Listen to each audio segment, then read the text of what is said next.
Hey, everybody. Welcome back to the SCB Steelers Podcast presented by DEK Roofing Incorporated of South Florida. We are well into the offseason now. There are 4 teams remaining in the NFL postseason, all of which we want to lose, but we'll touch on that later. Several things to get to. Of course, you're listening to us via the Pigskin Podcast Network, which we are thrilled to be a part of. And also you'll notice that there are 5 of us on here, so it's probably going to be a little bit like a family fighting over the last pork chop on the table as we all try to get a word in here. But I do want to introduce Ryan Scarpino. He's been on our show many times before, and we're really, really thrilled to kind of make him a permanent member of the crew. I say permanent until he gets sick and tired of us and decides he'd rather do other things with his time. But Ryan, it's great to have you with us at SCB, and thanks for joining us tonight. Anytime. It's either that or until your ratings go down and I kindly get asked to move on with my life's work. But regardless, thank you for thank you for allowing me on the show. I appreciate Ryan, it. the ratings can't get any worse, man. I mean, we get like 1 visitor a month on YouTube. Mark's on it. I'm kidding. It's a little better than that. I was gonna say we have ratings. Yeah. Some type of ratings. Yeah. Cool. I don't know, but anyway. We were going to talk a little bit of offseason tonight, and we will get to that. But we kind of got I don't know what the word is. I wasn't expecting it today, but Ben Roethlisberger via his Twitter account and the Steelers released about a 2.5 minute video that announces his retirement from pro football, and it was really well done. And of course, there's as any of these things, there's always like, why didn't he say something about that guy, or why wasn't there a picture with this guy? But again, I doubt that Ben was the one who threw this thing together anyway. But I don't know. Conspicuously, no picture with AB. Yeah, I don't think that was unplanned. That was not an oversight. Right, absolutely. Ellie, I'm going to go right to you. And we talked a little bit on the last show because it was the end after the Kansas City loss. Does it feel any different now that you've actually heard it from him that, okay, I'm done? It definitely feels 100% real now because, over the years he has teased about, well, who knows if I'll be back, and he's done that to us for like a few years. And we always tell ourselves, no, he'll definitely be back. He just says those things. So now that he's released that video and the statement, you can't hold out hope that he's just saying it and it's possible that he'll be back. Like, it's 100% finished, done. I guarantee you 100% people will be talking about this next year. Mason Rudolph's going to stink it up. They're going to call Ben and ask him if he can come back. Oh, God. Yeah. 100%. Yeah, I know it. Ryan, you've been in the same locker room as Ben has, and you've seen everything there is to see. I mean, when you watch something like that, what kind of feeling do you get? Because, like I said, you've had such a different vantage point than 99.8% of us. Yeah, I just feel grateful. I'm a Pittsburgh kid, born and raised. Half my life Ben was at the helm, and the other almost half of the other half I got to work with him. So it's definitely a weird feeling. Again, Ben. Since I was sophomore or something in high school, whatever it is, can't do the math right now, but that's just it's a long time. They won a Super Bowl. They won a Super Bowl my freshman year of college. They won a Super Bowl my senior year of college, and then my first year out of college, I got to work with them. So it was always cool. I got along with Ben. He was fun to be around. He was he joked. But the more than anything, it was like really cool getting to watch him slinging around the field. I mean, he's going to be a Hall of Famer, and I am a little surprised it happened today. I'm glad it happened though, and because there's no more speculation at least. But I was surprised it happened today. But I think I fully prepared myself over the past month. So today was kind of like, all right, here it is. It was a great video, great tribute, and it's over. Right. It sucks. It's over. But at least we know now. Yeah, no, you're right. It does suck, but it's coming, and we've seen it now. And Ben, does he? Do you think he'll have some form of like more formal retirement ceremony, like at the facility or something like that, or do you think this is it? I don't know. I don't think so. I don't know that he wants to answer a bunch of questions. I don't know that he wants to do a press conference. I think this was it. Honestly, I'm a little surprised. No, I'm not surprised. I think it was appropriate that he decided to retire on Art Rooney Sr.'s birthday, on the Chiefs' birthday, who would have been 121 years old today. And we should all be thankful that he laid down the $2,500 in 1933 to form the team, because we might all be Cleveland Browns fans or something, or Eagles fans, right? They said the chills, man. Yeah, I'm just saying. Good way, not in a good way. I'm just saying. No, it's a great point. Yeah, we should all be thankful for that. This is kind of our obsession, if you will. Mm-hmm. And we have him to thank for it. Ben, no, I doubt he's going to have anything more formal than this. Okay. I really don't. And I don't think he's ever going to come back. I think he's done. I think that he's resolved to the fact that he's done playing. And I'll be honest with you, Father Time is undefeated. Yep. Ben's play has been going downhill, and he's not going to get better. No, he's not on the Tom Brady diet. He's not a guy who works his ass off at his physical conditioning over the course of the offseason. He just comes in and balls out. And,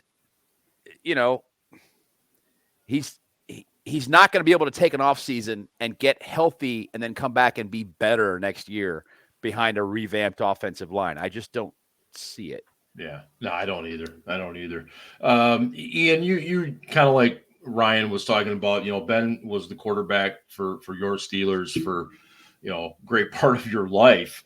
Fucking millennials. There goes our G rating. Yeah.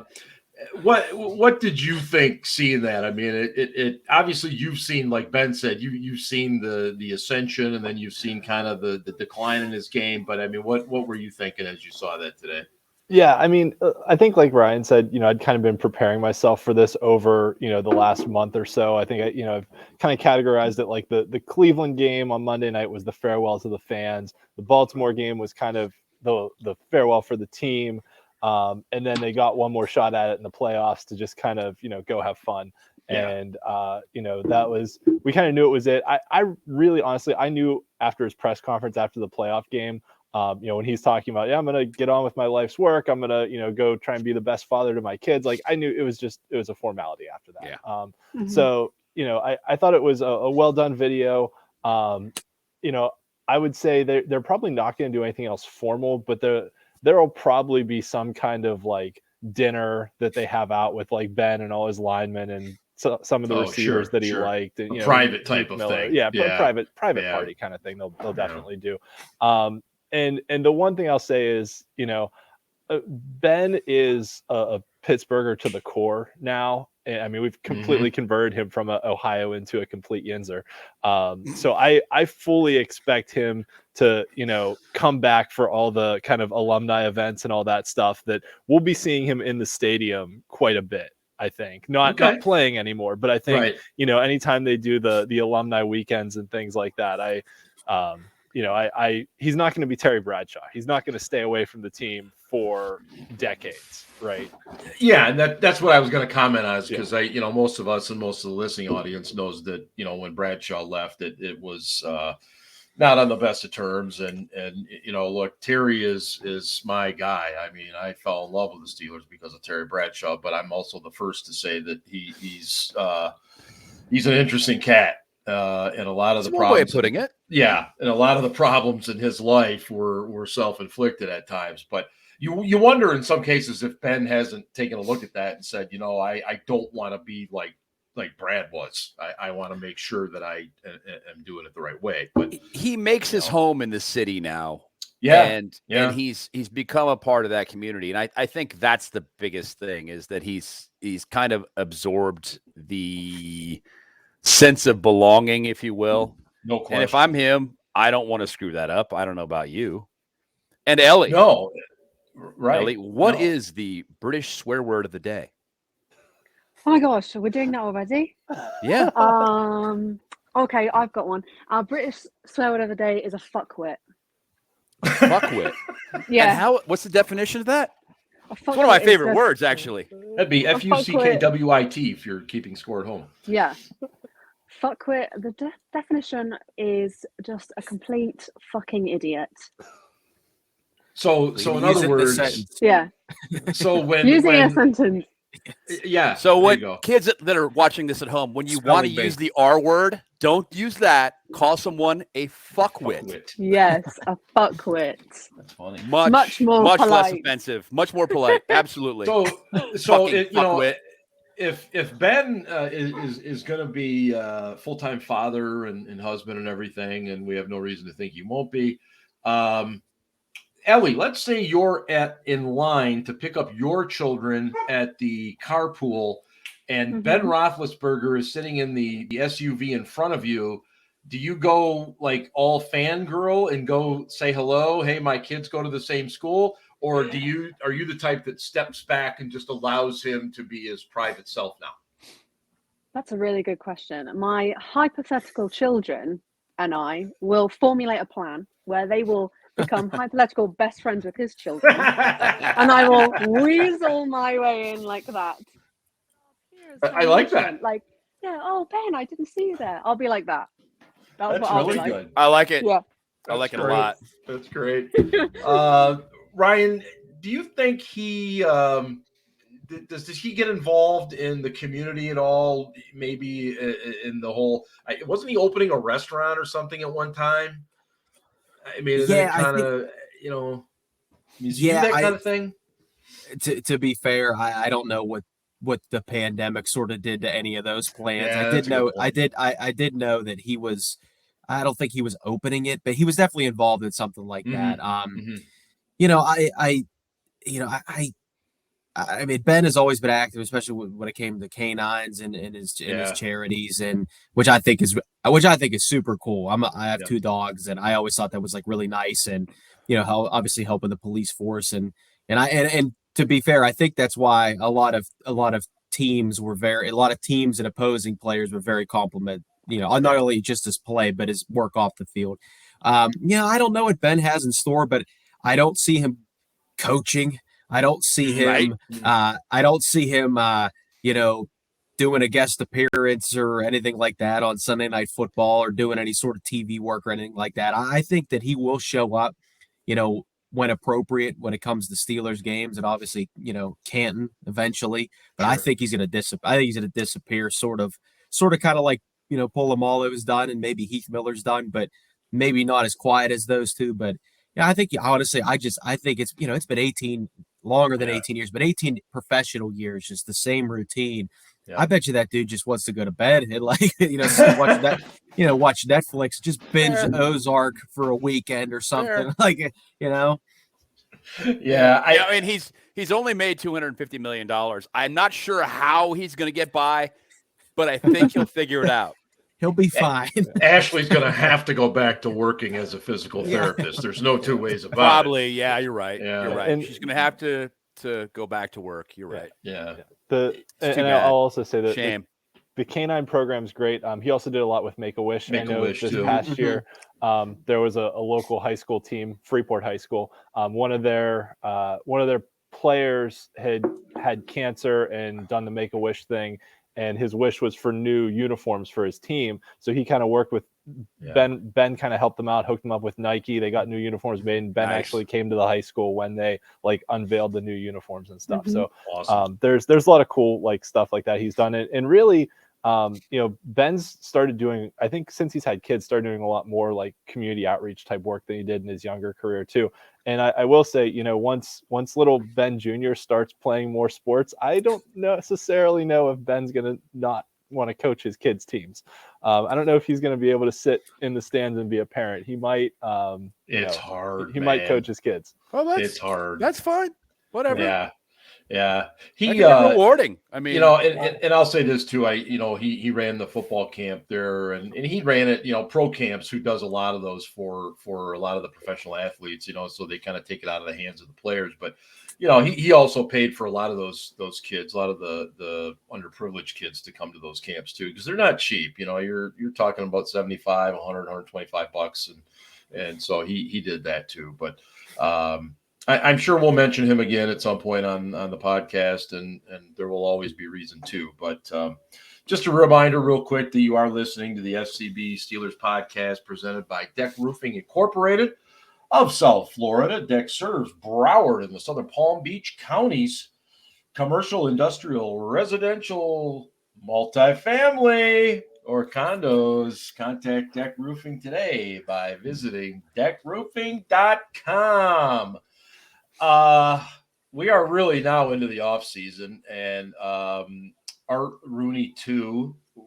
I think I'm getting the feeling from the beats that he's probably going to speak within the next 7 days. They keep kind of saying it's the end of January, right? Yeah. So I thought he would have spoken by now, but it's coming.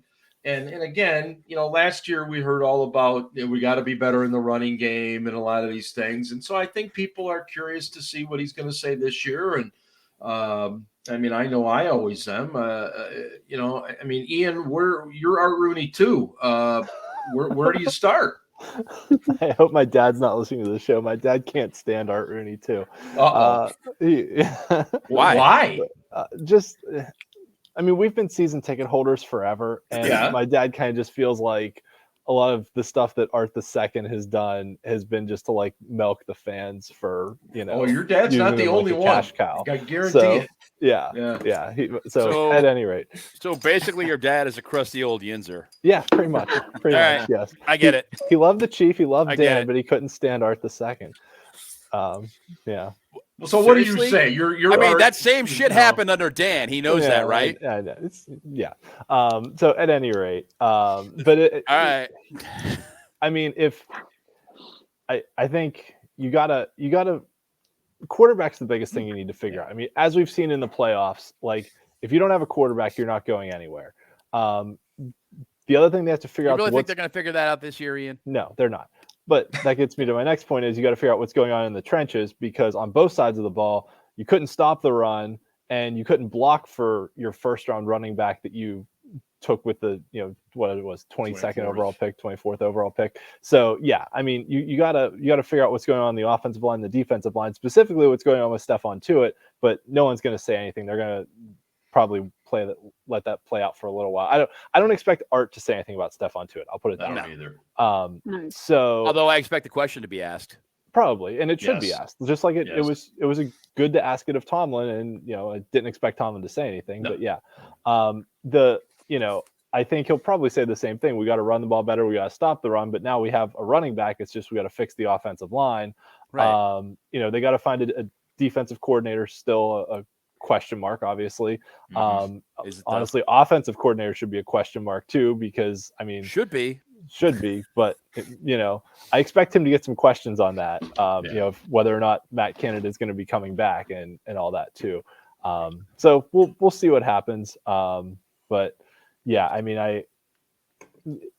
wouldn't expect anything earth-shattering or groundbreaking. Right. No, I think that's very fair. It's the Steelers are the model of consistency, right? That he's going to kind of just walk the company line of we want to compete for Super Bowls, we want to compete for championships, we want to put the best possible team on the field. We're going to do everything we can to do that. Yada yada yada. So it's going to be pretty much the same type of message that they've always given, because they are that consistent franchise that doesn't change things unless they absolutely have to, for good or for bad. Yeah. Ryan, when Art Rooney too would give these end of the year things, were you guys tipped off in the PR media as to what he was going to say at all, or did you kind of learn everything with the rest of us? Yeah, we were always in tune with Art. Ian was saying walking that company line. That was probably my talking points that I provided to him. And whether it was Art, Kevin, or Coach, we sort of understood, how they like to talk. So when you didn't write for them, you just gave them some talking points. Right. There was nothing really anything that Art ever said that caught us off guard. We knew the media pretty well. We were close with them, so there was never really any curveballs or anything like that. And knowing that, and also anticipating questions like, "Hey, have you heard from Stephon Tuitt? Is he coming back?" Just giving those guys a list of questions and talking points, went a long way. Art's a lawyer. He's very, very smart. Sure. You're not gonna get anything by him. But absolutely, I'm already hearing it in the back of my mind. Our first job is to win the division and get into the playoffs and win Super Bowls. And, so I don't expect anything crazy. Right. But I will say this real quick. I wonder if they knew Ben was going to retire and they wanted Ben to sort of have his own thing. That's why Art didn't talk earlier. But then another thing is, fair point. I'm a little surprised that if they, and maybe this is just me, but I'm a little surprised that if they were going to move on from coaches, that I'm not sure why they didn't already. So that scares me a little bit, but I don't know. Maybe they knew Ben was going to retire, and they're sort of, phasing this out and spacing it out. Yeah, real quick, Ryan. right? They might move on from. I mean, what are you thinking? I mean, I hate to say it, but and they failed in many, many ways. They were 20th and worse in points for, points against, 20th or worse than overall offense, overall defense, 20th or worse than rush defense or rush offense. It's amazing that they won. It's amazing that they won 9 games. Both of their base units were below average. Absolutely. Yeah. I agree with you. So I just think that, obviously Butler announces retirement, but no disrespect to anybody on the staff or anything like that, but is Ike Hilliard the best wide receiver coach? I don't know. He's the first person that came to mind, but I'm just saying, I think it's a little odd that not one single coach is moving on or not coming back. But then again, they might have known this Ben thing and they wanted to give Ben his moment. But I thought about that. Very possible. Yeah. I didn't consider that, but that's not saying Ryan, much. just a quick question too, with Kevin Colbert's potential retirement as well. Who makes the decisions on position coaches, coordinators? Is that all on Tomlin, or does the GM get any say in that, or how's that kind of division of labor work too?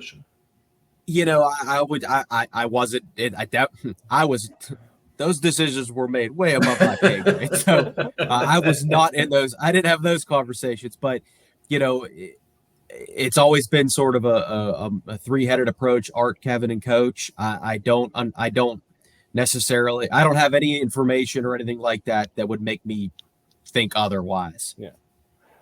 Just the way you were talking, it made me wonder that if they wanted to get a new GM, or if they have a GM plan figured out, right, whether if it's Omar or Brandon or whoever, kind of figure that out and then be like, okay, we're going to let this group, whether, between Coach Tomlin, Kevin, Art, and the new GM, the 4 of them kind of make these coordinator and position coach decisions together.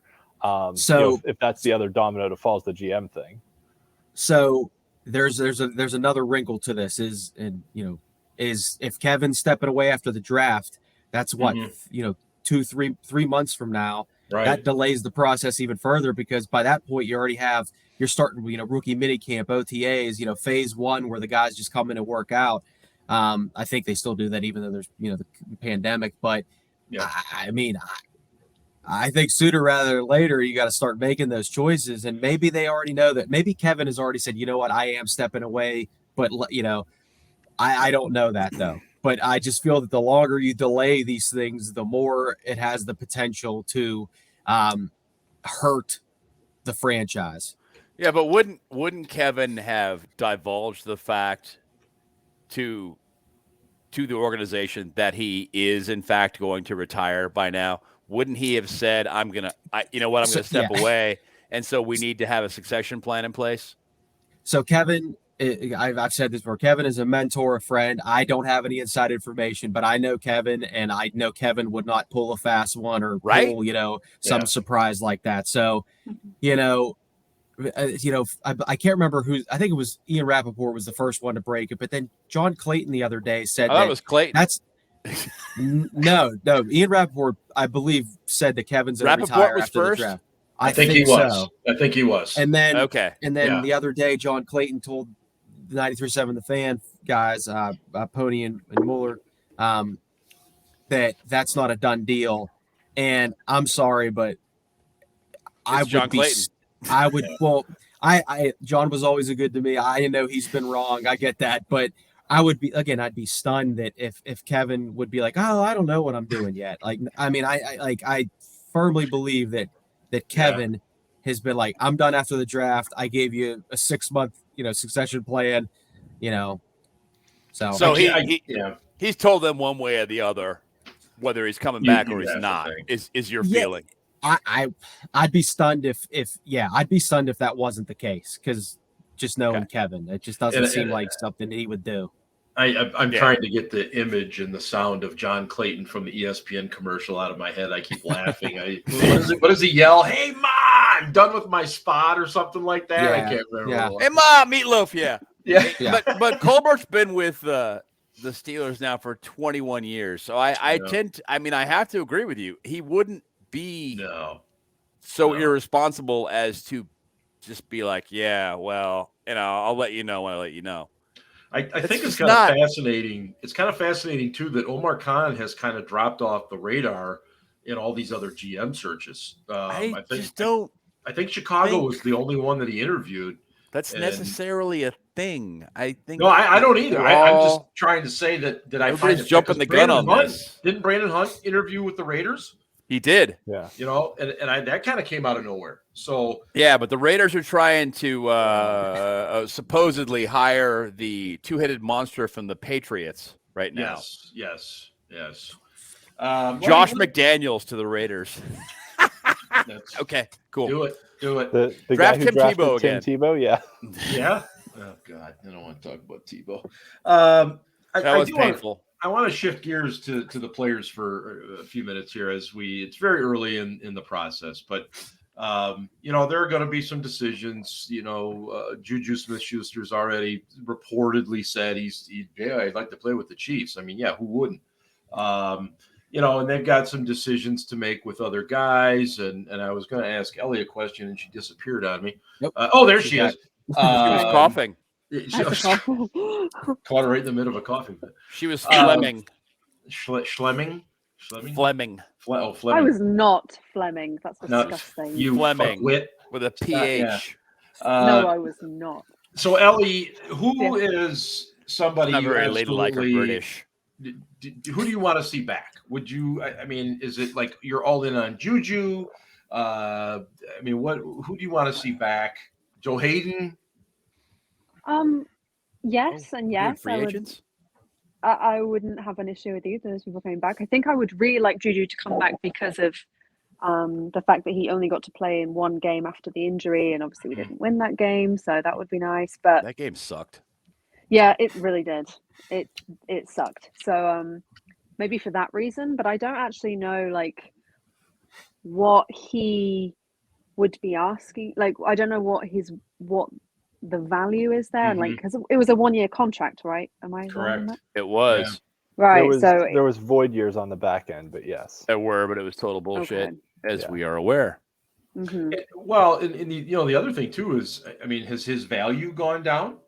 That's what I was. Yeah, that's what I was thinking, because with the injury and lack of playing time, and also he took less money to be with us.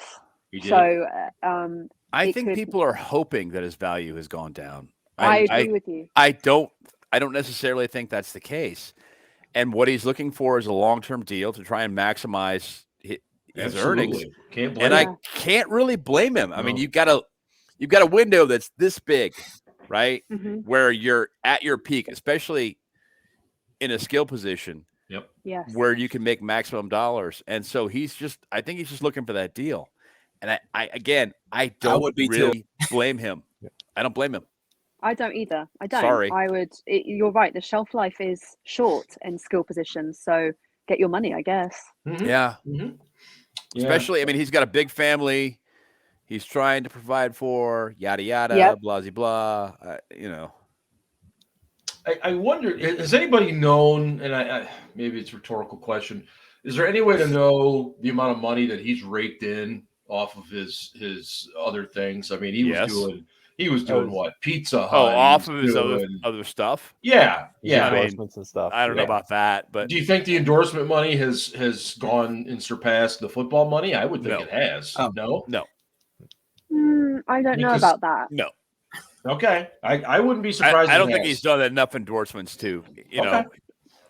Because I think he's also an Adidas guy too. He's not quirky enough to be like Gronkowski, where people look at the guy and you're like, you're weird, but somehow I'm fascinated by you. Absolutely. So I want to figure this out. So yeah. No. Yeah. I mean, I'll give you Randy Quaid. I follow him on Twitter. It's not because I like him or agree with him. It's like I want to see the next batshit thing he's going to tweet. So I follow him on Twitter. Right? So it's that kind of thing, right? Where, I mean, even with Gronk, you're like, what's the next weird thing Gronk's going to do? What's the next weird thing he's going to post where you're like, seriously, dude? Really? I hate it, but I love the guy. He's funny. He's just he's just an oaf. He's Gronk, and he went to Arizona, and I went to Arizona. So, I mean, I liked him when he came out. But, yeah, Arizona sucks. I mean, he's a Patriot. Yeah. I don't know. Fucking Patriots. You're right. Real quick, let me thank our partners at the Pigskin Podcast Network. And, of course, that means DraftKings. 4 teams remain in the NFL playoffs, and that means only 4 teams left for you to bet on. Get the official DraftKings Sportsbook today, an official sports betting partner of the NFL. You can count down to Super Bowl 56. New customers can get 56-1 odds on any team. Bet just $5 and get 56-1. Yes, in free bets if your team wins, and we'll give you our AFC and NFC championship game predictions coming up. I hope they both lose. And well, I think it's safe to say we're rooting for like a comet of some sort, but meteor would be nice. Yeah. Hey, let's talk coordinators for a minute. We did a little bit. You guys talked a little bit about the numbers on the offensive defensive side of the ball. The Steelers this week had 3 guys in, none of which have been defensive coordinators. I think they were all no. Chris Richards has been a defensive coordinator. Who was? Chris Richards, and so is what's his name? The guy from the Giants, Graham. Yeah. Okay, I thought they had been just position coaches. In fact, Graham is a candidate to be the head coach in New York. Okay. Well, my point is this: why were they brought in? Was this literally to really truly vet them as potential candidates? Ian, I'll send that to you, or was this just more for show? What was the point of this? So I think anytime you're doing any kind of hiring search for any position, football or otherwise, it's always worth talking to people from outside your organization to see what other fresh new ideas are out there.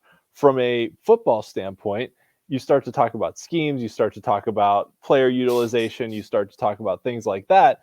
And even if you don't wind up hiring someone, maybe they have some good idea that they pitched to you as part of the interview that you're like, hey, we're going to use that. Let's see what we can do with that. Or, maybe you think they're so good at scheming and coaching and all that stuff that you actually want to bring them in. So you're doing yourself a disservice if you don't look outside your organization anytime you have an opening. That said, maybe the best candidate is Terrell Austin is in-house. There was a lot of talk about, Mike Tomlin calling the plays, all that stuff. But, I don't think that's as big a deal as a lot of people let on. Like Andy Reid calls the offensive plays in Kansas City. Sean McVay calls the offensive plays in, in Los Angeles. Right. And anyone who's ever even met Sean McVay has gotten a head coaching interview by this point, just because he's like the flavor of the month. So, it's, I don't know.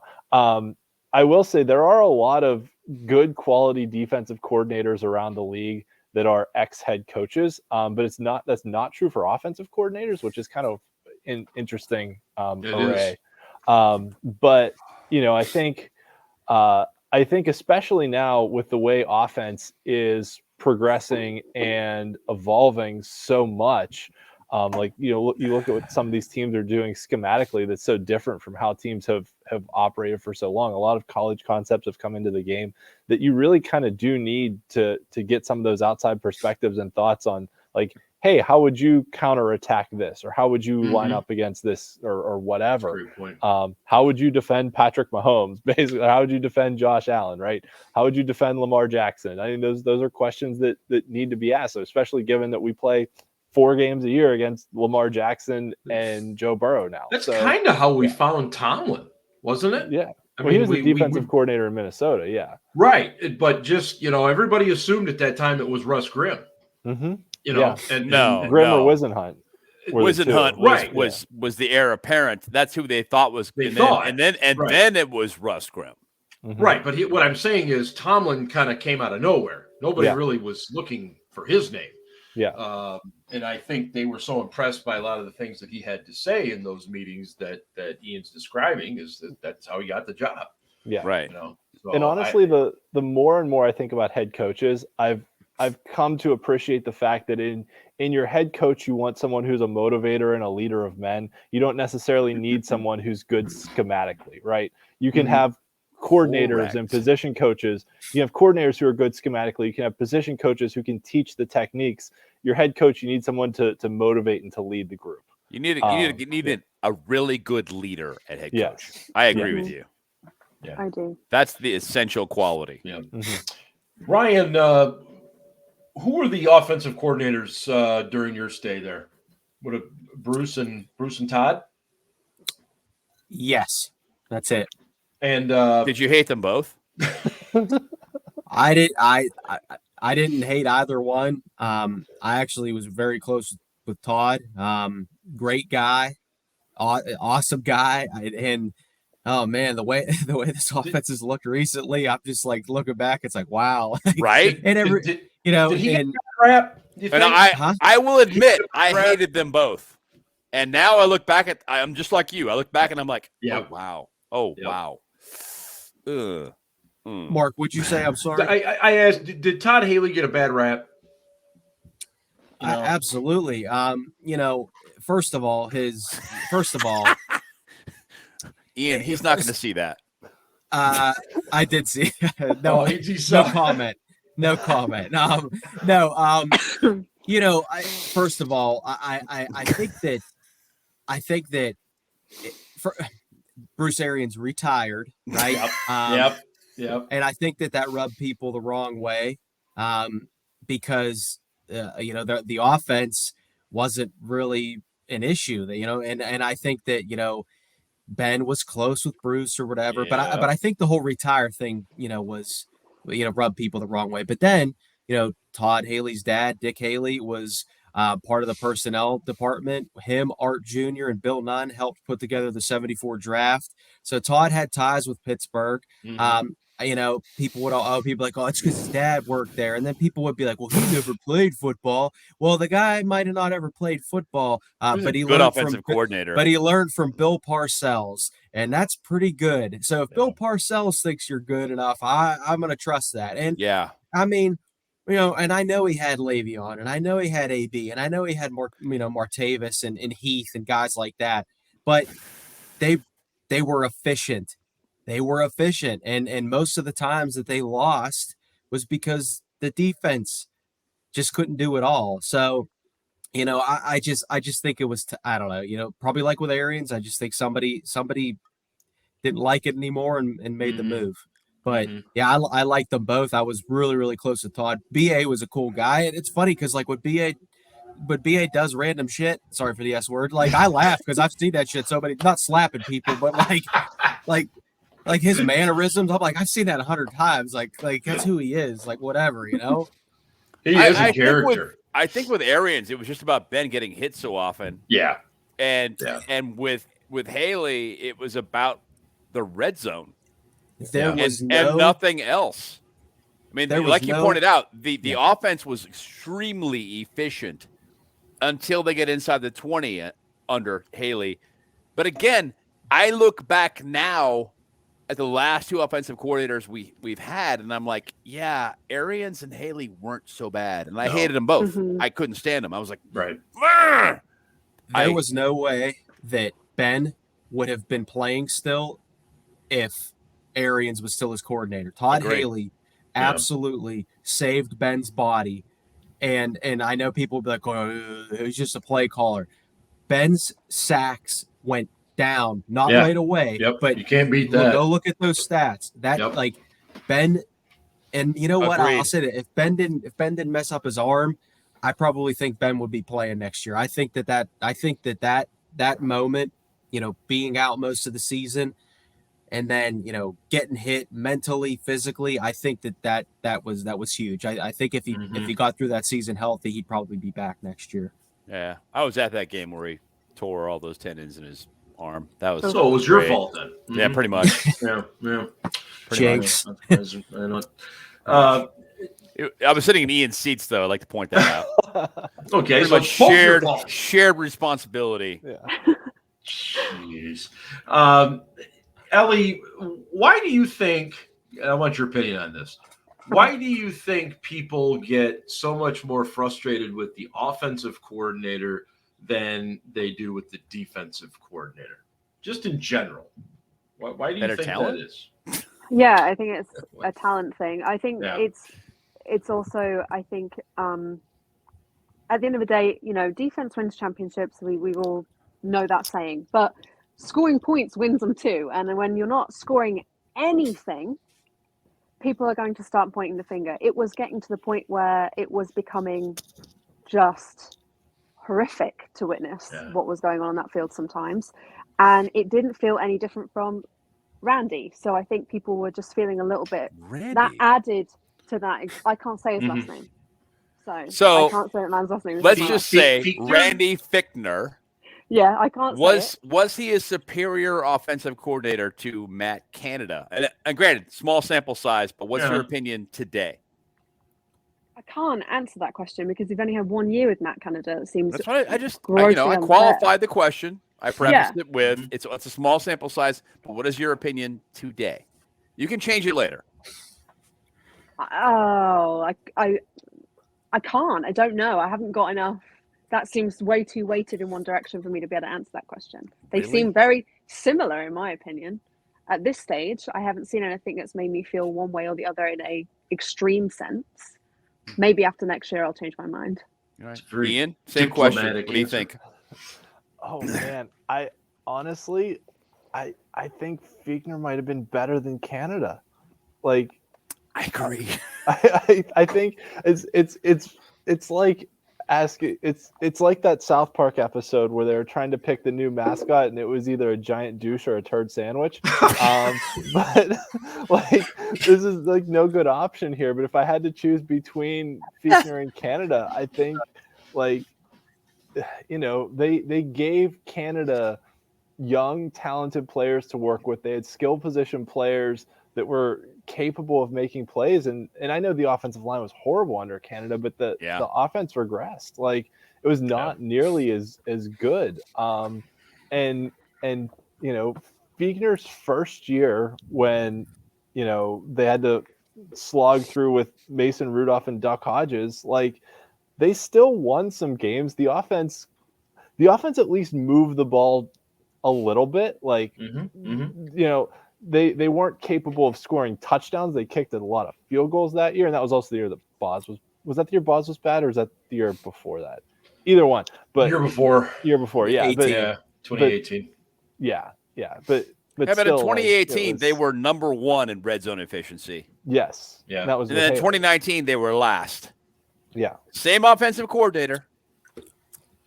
Same guy. And What was the difference? Different quarterback. Yeah. So the offensive coordinator and the quarterback were in tune with one another, and they were super efficient inside the 20. Yeah.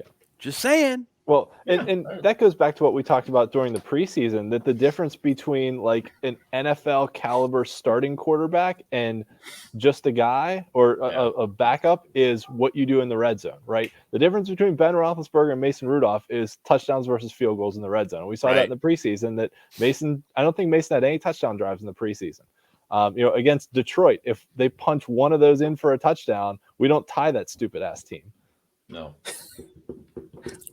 No offense, Lions fans. He's dead right. No, I know he's absolutely he's right. Totally right. And that's I think what people look into 2022, and that's what they see. They see Mason Rudolph moving the ball, let's say between the 20s, and having to settle for a field goal, and that's not going to win you games in the NFL now. Unfortunately, especially if your defense has some issues. So I mean, we love Boswell, but I love Boz, but I'd much rather see Boz once every series, and that's when he comes out for PATs. Right. And I think Boz would be the first to tell you that. But it is what it is. As we wind things down here, I do want to wish get well to our graphics guy, Aaron. He is currently quarantined right now. He's got the Rona. And he's probably going to be really pissed that I'm bringing this up, but he'll get over it. He did attend. Probably. He did attend a pro wrestling event recently. Probably is where he caught it. I can't imagine he got it there.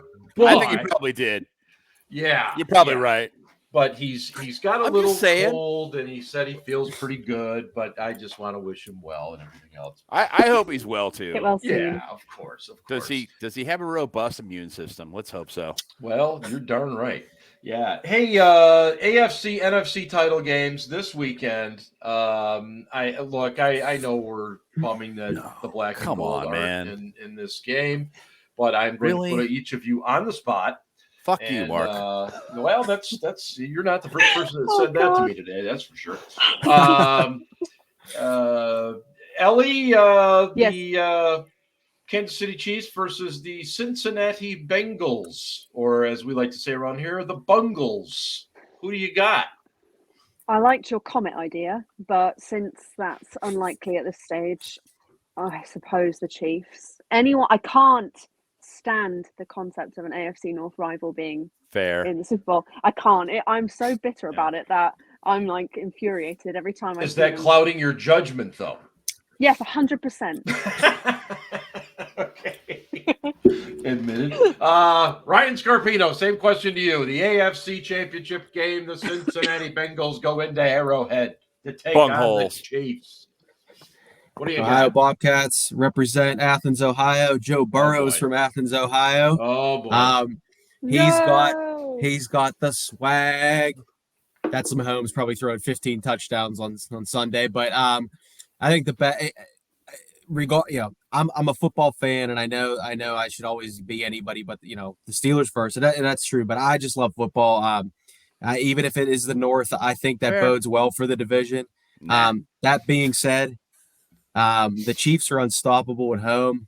I think it's going to be close. I believe the line is KC -7. I would absolutely, if I was interested in those things, I would absolutely take the Bengals and under, and I think it's going to be 24-20 Chiefs. Outstanding, Mr. Ben Anderson. Your call on the AFC Championship game. Can't they both lose? I mean, honestly, there is a way. Is there the meteor? Is there a way that something? God, maybe what could happen is they could play multiple overtimes and be so exhausted that neither team can show up for the Super Bowl. They're just insufferable. Yes. I think the Chiefs are probably going to win based upon what I'm seeing and what I've seen of the two teams. The Bengals are a good team. They are superior to the Steelers, as we saw during the season. There's no denying that. But yeah, I'm with Ellie. I just can't. I just can't. It's AFC North. I just cannot root for that team. No. Nope. Very good. Fuck I'm those switching. people. I'm switching my picks. Yes. Ian, what do you got? This is not college football. This is not college basketball. You do not root for your conference to do well just because it's another team in your conference and it brings more money to College, what? in college football, right? In college football, No.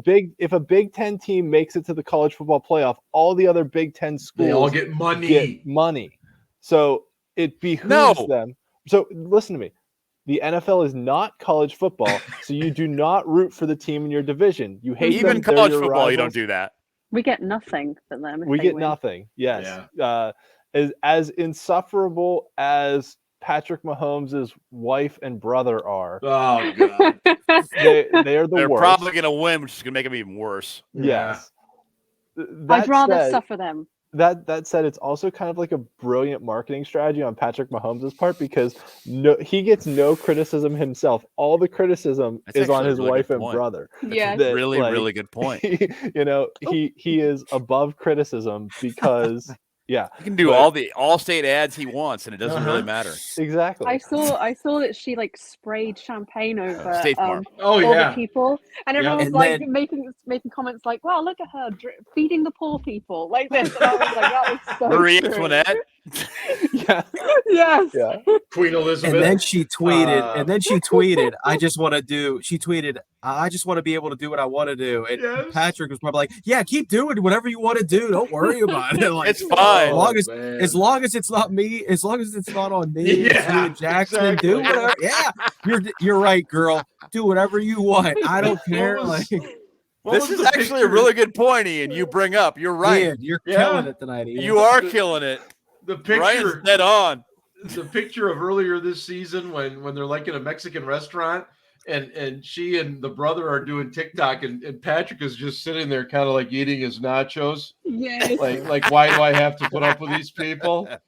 My man just wants some queso. He doesn't need anything. Yeah, go ahead. Do whatever you I want. just want some queso with some barbecue in it. Can you do that All for right, me? so Ellie, you got the Chiefs. Who do you got the Chiefs playing in Super Bowl 56? I think The Rams hosting the Niners. I think I would like it to be the Rams. Right. Okay. All right. And one All of right. those reasons is I'm still going to link it back to AFC North. I want OBJ to get into the Super Bowl and the Browns to fuck off. So I would Full circle. I like it. yeah. Scarps, man, what do you got for the NFC? Like I said, I got the Chiefs in a close one, and then I got the 49ers with the upset, and I got a rematch of 2 years ago in the Super Bowl, and I unfortunately have another Kansas City Super Bowl. It keeps the 49ers from getting to 6, but it That's a good bumps point. the Chiefs up to 2 out of 3 years. So yes, that's where I'm at. Yeah. And that would be 3 titles for them, I believe, too. Yep. Yeah. Ben, what do you got for the NFC? I hope the Rams win, but I agree with Ryan. I've got the 49ers in an upset, and I just think they've got momentum, and I look at their history versus the Rams, and they've done very well. They've competed with them consistently. And, in the Super Bowl, I think it's probably going to be the Chiefs and the 49ers, and, the Chiefs. The Chiefs look really, really fucking good right now. I mean, it's for not being as good as that's all I keep hearing. Well, they're not as good as they used to be. Right. Really? I would take that. They seem pretty fucking good, especially on defense. On defense, they seem really good right now. Yeah. So I'm just saying. I think that's probably what's going to happen. But football is cyclical. Things change, and it's going to be a few years before the Steelers are really good again. But it is what it is. Yeah, I mean, I agree with everything you guys have said. So there's not really much for me to add here. But you're not going to ask me. I'm sorry, Ian. Go ahead. Come Go on. ahead. NFC. Come on. Damn, What do you want, Yeah. Ian? I was doing such a Jeez. good job of hosting until that I last know. hiccup You there. suck, Mark. Oh, that's nothing new. So I hate the Sean McVay fanboys that think he's like the greatest thing since sliced bread. It would be kind of cool to see Matthew Stafford get to a Super Bowl just after he had Why? to put up with being in Who Detroit for cares? so long and how Yeah. much he suffered. But I also don't like the idea of a team playing a Super Bowl at home 2 years in a row, because Tampa Bay got to play it at home That's last right. year, and it's That's in right. LA I hate this year. that. Yeah, for so long we went through 50 some Super Bowls Yeah. without any home team making it. There was actually kind of a curse that like bad things happened to the team that was hosting. Like the year New Orleans was hosting it, they had the Bounty Gate and Sean Payton got suspended. That's right. And the year it was That's in right. Indy was the year Peyton Manning hurt his neck, and it was all this weird stuff that happened. At any rate, but also let's not forget that the 49ers, like Ryan said, have 5 Super Bowls. And but the hilarious thing about the 49ers winning is they just traded like their next 2 drafts worth of picks to trade up and take Trey Lance. And Which is if stupid Jimmy as fuck. Garoppolo takes them to 2 Super Bowls in 3 years, and last year he wasn't healthy, like what the hell are they going to do? It kind of puts them in a hilarious situation. So like for the memes and for the comedy, like the 49ers would definitely be the better option. But I don't want them to get close to 6. So I'm going to say the Rams and the Chiefs, even though I can't stand the Sean McVay Probably wrong. fanboys. No, That's fine, though. I want the Rams and the Chiefs in it strictly because it would give us 2 of the most insufferable wives or girlfriends of quarterbacks. But what do you think is going to happen? Kelly Stafford is not much better than the future Mrs. Mahomes, but I digress. She's way better. The Duchess of Arrowhead. Yeah, there you go. I like that. That's I like good. that. She's way Get better that on a shirt, man. than the Mahomes fiance. Way better. I think Cincinnati's going to come flying out of the gates. They'll take a lead, but I think Kansas City wins. Just too much firepower, and I think I think the Niners they're just too right, man. When you can run the ball that well, Aaron Donald's a phenomenal player, but I don't think he's got enough help around him. And I think the Niners win there. So yeah, we get a repeat Super Bowl from a couple years ago. Although I know many people will say, hey, when the Bengals are this close, then they go to the Super Bowl and lose to the 49ers. So It's true. Because that's their That has history. happened. Yeah. Twice Do you before. guys remember that brief 30-second interlude when we were thinking this could be the difference when the Steelers scored a defensive touchdown against the Chiefs, and we were like, this Oh, this it could was be the the greatest difference. feeling all season. This Yeah. It was be it beautiful. right here. This is it. This could be the This is difference it. in the game. We could win this. And Yeah. then 5 minutes later, we were like, yeah, no, we're not winning. 21-7, 28-7, I would have 35-7. Scarp. the fact that only made it 7-0. I had that didn't even give me hope. It gave me hope. If the Steelers were It gave me let's hope, just say not the gonna lie. Steelers, even if the Steelers had 6 points on the board and they made 13-0, I might have been like, huh. But just that 7, 7, I was not like, enough. this might be. I was Yeah. like, this is the only points we're going to score until the fourth quarter. But it was Like, a defensive score, Ryan. It was a And a beautiful defensive one. score. A Cam Hayward forced they fumble with ran TJ Watt. that they ran some wildcat garbage on, and we're Yeah. like, It was and fantastic. Eric Bieniemy and Andy were like, I think we've had enough of this. That was horrible. I'm not running that again. Yeah. Let's go to the real playbook, you know? Yeah, exactly. Oh, Let's go to the man. real playbook. And as soon as they did, we were like, oh, well. That's about going to wrap it up for us tonight on this edition of the podcast. Quick shout out to our man Benchberg out there. He is slinging tortillas all over the Midwest there, Tortillas. and he and his family got a new dog. I don't know if you guys had a chance to see Nico. Nico is a fine-looking pooch, and I know that Benchberg, his family will love that dog. So good luck and congrats to them. But anyway, we're going to get out of here for everybody, for DraftKings, and, of course, for DEK Roofing, our sponsor down there in South Florida. This has been the SCB Steelers Podcast. And, hey, go Steelers. And hey, Ravens suck.